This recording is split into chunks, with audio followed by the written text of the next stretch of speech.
We went to the city council and asked them to build us pickleball courts. You're going to want to see what the response was.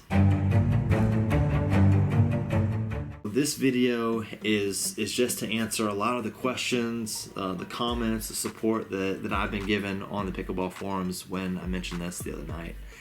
And so I'm going to share that with you. I'm actually going to share the whole video of the presentation itself that we gave. It's recorded on a cell phone. I apologize for the footage. It's not the greatest, but you should be able to hear and see what we did. And I'm actually going to talk a little bit about that process. So it took us some time. We were playing on 2 courts, old concrete courts. They're very bad. And at times we were having 12 to 20 people show up, and you just couldn't get people to play. I mean, everybody was just sitting and waiting. So we did have a problem. We had a need, and so we ended up taking that to the council. Now, what we did is we tried to generate as much support as we could. So at the meeting itself, we probably had 30 people who played pickleball. We invited them all to come. We asked them all to bring their paddles, and so we had a great display on hand because we filled up the room. And so that was great to have support and for people to see, hey, look, there are a lot of people who play this sport and who want to play. And so that was huge, having everybody on board. The next step was, it was myself and a lady, her name's Julie. She did a great job. She presented information for about 3 minutes, and then I got up and I presented information for about 3 minutes. And she kind of went over a brief history of pickleball, what it is, how it started, gave some statistics about its growth, and then I got up and I basically made the appeal, and the appeal was, we need courts, we need 16 courts, that's what we're asking for. And I just talked about the importance of acting on this, and that's just kind of what we left it at. And there's another lady behind the scenes, her name is Lee, and we had a manuscript that we put together where we compiled the information. And I'm not good with manuscript, so I have to internalize my message. So I took what was there and I reworded it, put it in my own words. But so we had information to go off of that we used. We talked about some of the other facilities that are somewhat near distance, just to give these people a reference. We gave some figures of money that pickleball brings into communities. We talked about all these things in our presentation. And of course, again, 6 minutes goes by pretty quick. So it's how much can you fit in 6 minutes, but also you want to make an emotional appeal to go with the figures and statistics that you give. And so that's kind of what we did. And again, we had a huge support group. We had a great team of people that participated and helped.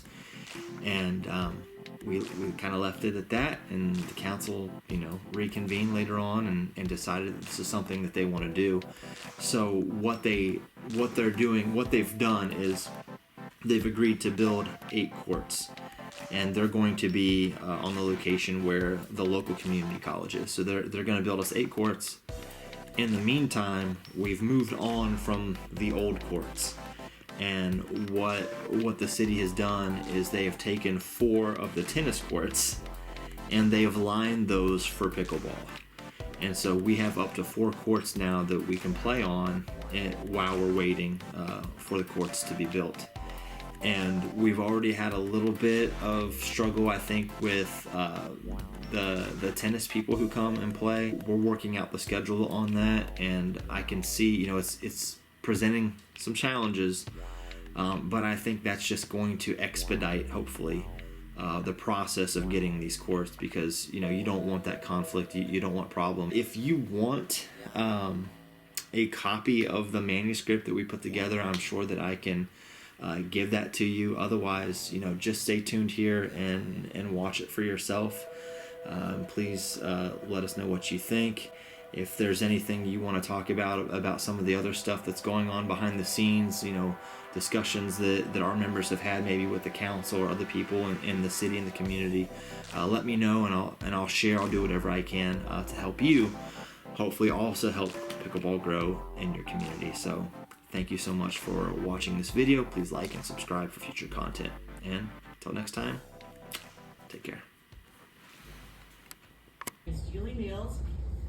And I'm Joey Barrett. and we're here to represent Enterprise Pickleball. Y'all say? Hey! Pickleball is currently the fastest growing sport in America. Y'all want statistics? We got them. Estimates for active players grew to 3.3 million in 2019. The sport grew during the COVID-19 pandemic. According to a survey by the Sport and Fitness Industry Association, pickleball grew by 21.3% in 2020, bringing the number to 4.8 million active players in America. At this growth rate, there will be 8 million players in a few years. The average player age is 41. Enterprise 2 has seen tremendous growth in pickleball. There are currently 2 courts behind Jug Brown Recreation Center. 7 days a week, the courts are reserved by 4 groups. Numbers from the Enterprise Recreation Department show an increase of 100% in the last 2 years. The previous activities director for EPR said that she received inquiries about the sport every single day.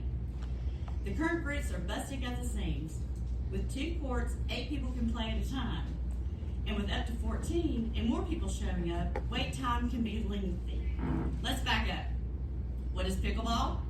It's a game with a silly name that was invented in 1965 by 3 Washington state fathers trying to entertain bored children on summer vacation.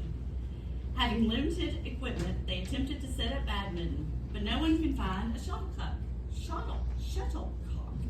They improvised with a plastic wiffle ball and ping pong paddles and lowered the badminton net.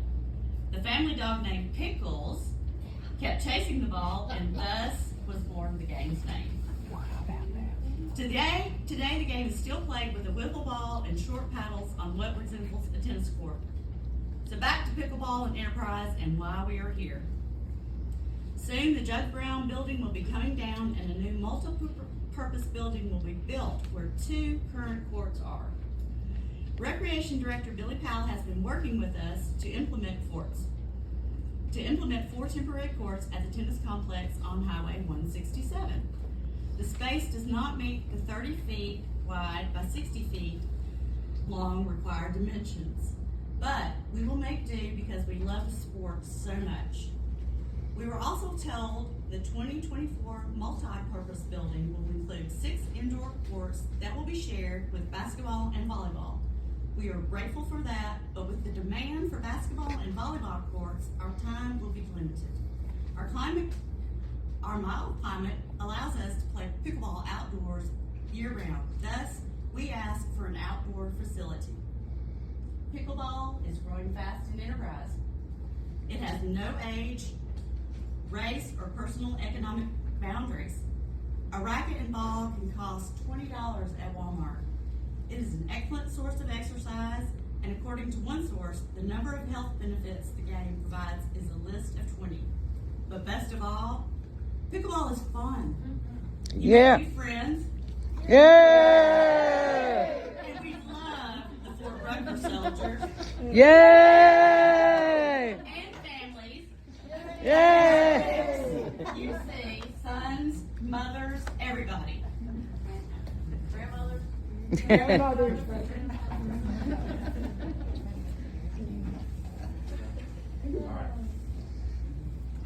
Okay, so we are asking for an outdoor pickleball complex and anticipating the continued growth of this sport. We're asking for 16 courts with fencing and lighting. For reference, Opelika has 24 courts, and Hoover's in the process of making their own facility right now. It takes 12 courts to be able to host an officially sanctioned pickleball tournament. Opelika is estimating or anticipating that their sanctioned tournament this year is going to bring in roughly around $2 million for their community. Like I said, Hoover's in the process of building their own complex. I spoke with one of the members of Parks and Rec, and this is what they told me to tell you. And they said that you don't want to miss the boat on this like they did, because they were literally getting calls about this every single day, probably to the point of ad nauseum, and just it was just too much.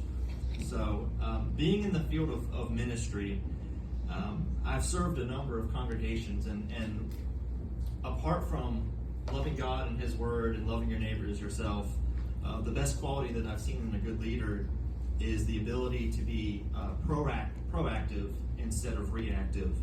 And I know things are getting a little messy at the courts right now, but I still feel like that you all are in a phase where you can be proactive about this before it gets out of hand. You know, if we continue to grow, even adding 10 to 12 new players a year, it'll get to the point where it's unmanageable. I even received a message encouraging us not to bring in new guests to the sport, and we don't want it to become in a place where it's unmanageable. So I encourage you all to consider this. And you know, it was once said that can anything good come out of Nazareth, and the response was come and see. And so, what is pickleball about? I encourage you all with the same response. Come and see.